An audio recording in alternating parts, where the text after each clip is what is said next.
নমস্কার বন্ধুরা, ইপসিতা রান্নাঘরে সবাইকে স্বাগত। আজ আমি নিয়ে এসেছি একদম ঐতিহ্যবাহী এক রেসিপি, রাধাবল্লভী। এই নামটা শুনলেই মন ভরে যায়, আর পাশে যদি থাকে একবারই ছোলার ডাল বা আলুর দম, তাহলে আর কিচ্ছু লাগে না। তাহলে চলো দেখে নিই কীভাবে একদম ঘরোয়া উপকরণে দোকানের মতো খাস্তা ও নরম রাধাবল্লভী তৈরি করা যায়। রেসিপিটা ভালো লাগলে লাইক করো, আর এরকম ভিডিও পেতে চ্যানেলটি সাবস্ক্রাইব করো। তাহলে চলো শুরু করি আজকের রান্না, রাধাবল্লভী। রাধাবল্লভী বানানোর জন্য আমি এখানে 150 গ্রাম বিউলির ডাল খুব ভালো করে ধুয়ে 5 ঘন্টা সময় ধরে ভিজিয়ে রেখেছি। এখন আমি ডালটা মিক্সিতে বেটে নেব।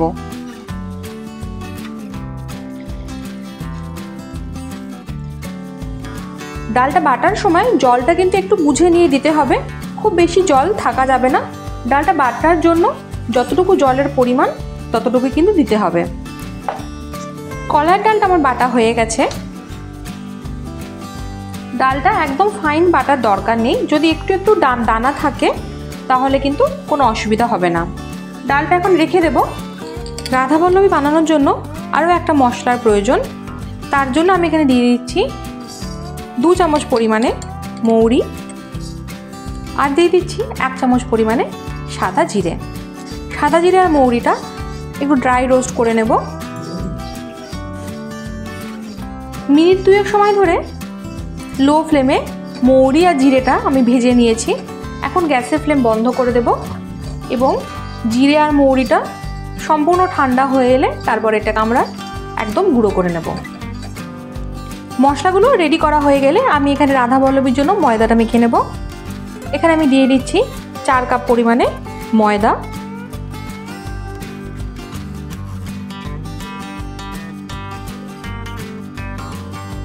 এখানে আমি দিয়ে দিচ্ছি 3 চামচ কলার ডাল বাটাটা, দিয়ে দিচ্ছি 1 চামচ পরিমাণে আদা কাঁচা লঙ্কা বাটা, দিয়ে দিচ্ছি স্বাদ অনুযায়ী লবণ, দিয়ে দিচ্ছি 1 চামচ পরিমাণে চিনি, দিয়ে দিচ্ছি 1 চামচ পরিমাণে মৌরি আর জিরে গুঁড়ো, আর দিয়ে দিলাম সামান্য পরিমাণে সাদা তেল। সমস্ত কিছু দিয়ে আগে খুব ভালো করে শুকনো ময়দাটাকে একটু মেখে নেব। সব জিনিসগুলোকে দিয়ে শুকনো একটু ভালো করে মিশিয়ে নিয়ে সামান্য জল দিয়ে ময়দাটাকে মেখে নেব।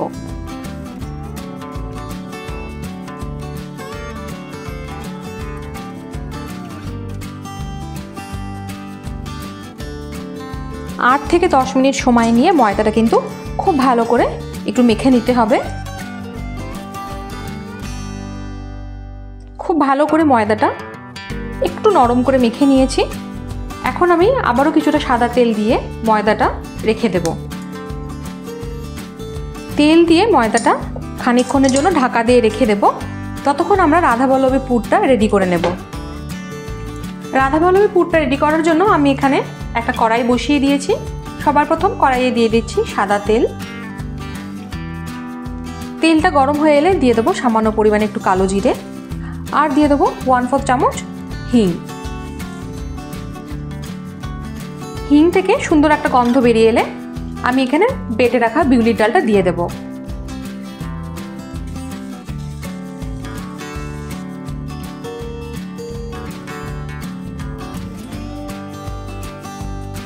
ডাল বাটাটা দিয়ে ভালো করে একবার নেড়ে নিয়েছি। এখন আমি দিয়ে দেবো 1 চামচ পরিমাণে আদা কাঁচা লঙ্কা বাটা, দিয়ে দেবো স্বাদ অনুযায়ী লবণ, দিয়ে দেবো সামান্য একটু চিনি, আর দিয়ে দেবো ভাজা জিরে আর মৌরি গুঁড়োটা।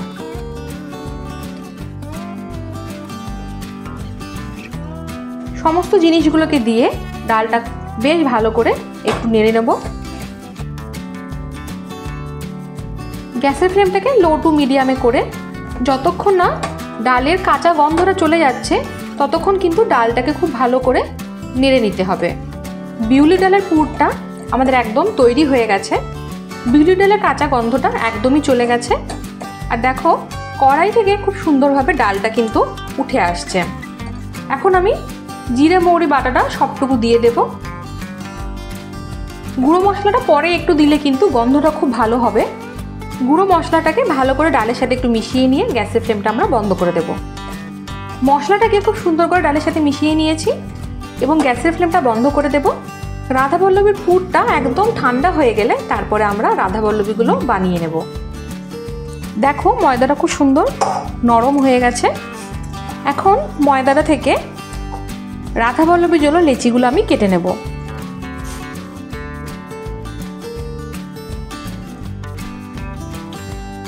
রাধাবল্লভীর জন্য এরকম পরিমাণে আমি লেচি কেটে নিচ্ছি। লুচির থেকে বড় হবে এবং রুটির থেকে ছোট হবে এমন করে রাধাবল্লভীর জন্য লেচিগুলোকে তৈরি করতে হবে। ময়দাটা থেকে কয়েকটা লেচি আমি কেটে নিয়েছি। এবারে একইভাবে তৈরি করে রাখা ডালের পুরটা থেকেও গোল গোল করে বল করে তৈরি করে নেব, যাতে পুরটা ভরার সময় ভালোভাবে ভরা যায়। ময়দার লেচিগুলো থেকে পুরটা কিন্তু অর্ধেক পরিমাণে দিতে হবে। এখানে আমি 11টা লেচি কেটেছি, তাই জন্য আমি এখানে 11টা পুরো তৈরি করে নিয়েছি। এখন আমি লেচিগুলোর মধ্যে পুরগুলোকে ভরবো। পুর ভরার জন্য হাতের সাহায্যে একটু বাটি মতো তৈরি করে নিতে হবে। এটাকে এমনি করে বসিয়ে দিয়ে পুরটাকে মাঝে বসিয়ে মুখটাকে খুব ভালো করে বন্ধ করে দিতে হবে।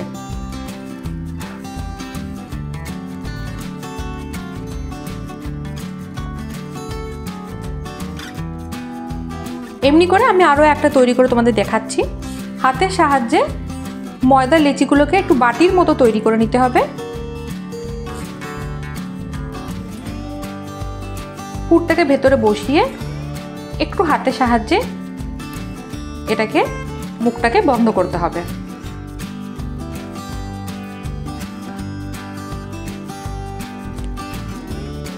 একইভাবে সব কটাতে পুর ভরে নেব। পুর ভরা আমার হয়ে গেছে। এখন আমি কড়াইতে আগে তেল গরম করে নেব। রাধাবল্লভীগুলো ভাজার জন্য আমি এখানে একটা কড়াই বসিয়ে দিয়েছি। আমি এখন দিয়ে দিচ্ছি বেশ অনেকটা পরিমাণে সাদা তেল। এদিকে তেলটা গরম হতে হতে আমি রাধাবল্লভীগুলোকে সব বেলে নেব। এখানে আমি বেলনার গায়ে একটু তেল মাখিয়ে নিচ্ছি। এখন এটাকে হাত দিয়ে সামান্য একটু ফ্ল্যাট করে দিয়ে খুব হালকা হাতে রাধাবল্লভীগুলোকে বেলে নেব। খুব বেশি চাপ দিয়ে বেলবে না, হালকা হাতে বেলে নিতে হবে।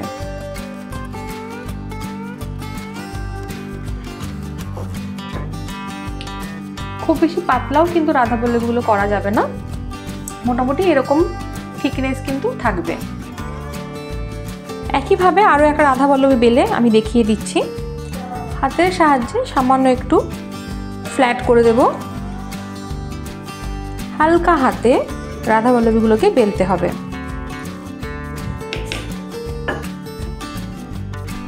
দেখতেই পাচ্ছ কতটা ঠিক থাকছে এটা। এরকম করেই সব রাধাবল্লভীগুলো আমি বেলে নেব। তেলটা গরম হতে হতে আমার সমস্ত রাধাবল্লভীগুলো বেলা হয়ে গেছে। এখন আমি রাধাবল্লভীগুলো সব ভেজে নেব। তেলটা খুব ভালোভাবে গরম হয়ে গেছে। এখন আমি রাধাবল্লভীগুলোকে এক এক করে সব ভেজে নেব।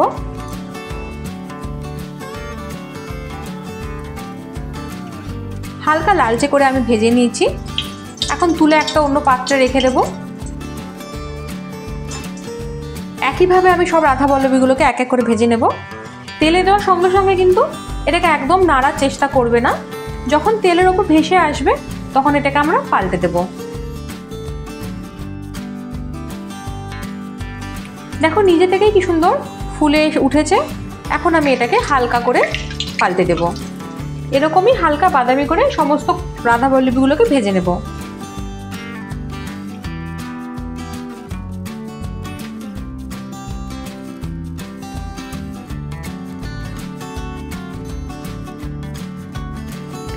এই তো তৈরি হয়ে গেল গরম গরম খাস্তা আর একদম দোকানের মতো সুস্বাদু রাধাবল্লভী। যদি আজকের রেসিপি তোমাদের ভালো লাগে তাহলে একটা লাইক করো আর অবশ্যই শেয়ার করো তোমার বন্ধু বান্ধব ও পরিবারের সঙ্গে। তাহলে দেখা হচ্ছে পরের ভিডিওতে অন্য একটি রেসিপি নিয়ে। সবাই ভালো থেকো, সুস্থ থেকো।